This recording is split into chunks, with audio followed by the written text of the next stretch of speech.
Before Cleopatra, before Hatshepsut, before any queen we remember today, there was another. A woman who rose from obscurity to rule one of the first great civilizations. But her name has been all but erased from history.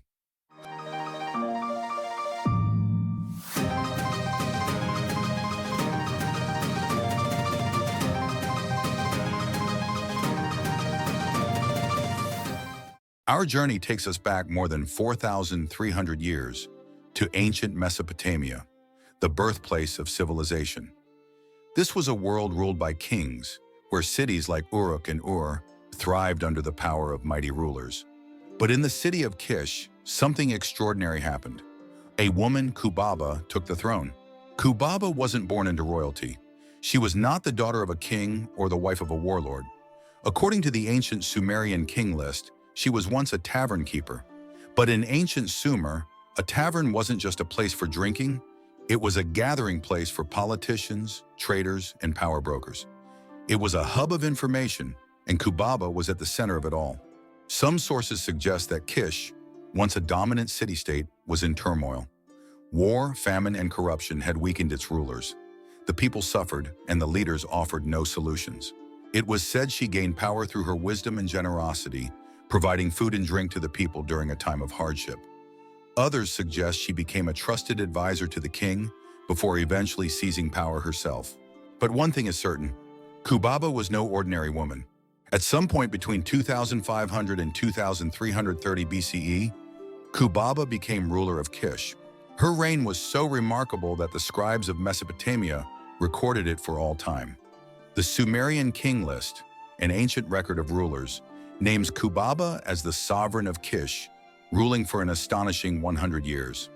Of course, no human lives that long. It is likely that her rule lasted decades, but her impact was so profound that later generations mythologized her reign, exaggerating its length. Unlike the warlords before her, Kubaba did not rule through conquest. She ruled through wisdom, diplomacy, and stability. Kubaba's reign was a time of peace and prosperity. She was a shrewd politician and a brilliant strategist. She expanded Kish's influence, securing trade routes and forging alliances with neighboring kingdoms.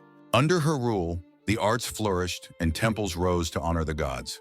One of her most enduring legacies is the construction of the Grand Temple in Kish, dedicated to the god Ningirsu. This monumental structure, built with mud brick and adorned with intricate carvings, stood as a symbol of her power and piety. It was a testament to her ambition and her ability to command the resources of a kingdom. Kubaba's reign marked a turning point in history. She proved that women, too, could rule with wisdom and strength. Over time, her legend grew. Later civilizations, including the Hittites, worshipped Kubaba as a goddess of protection and fertility. But this divine status came with a price. By transforming her into a goddess, history erased her as a ruler.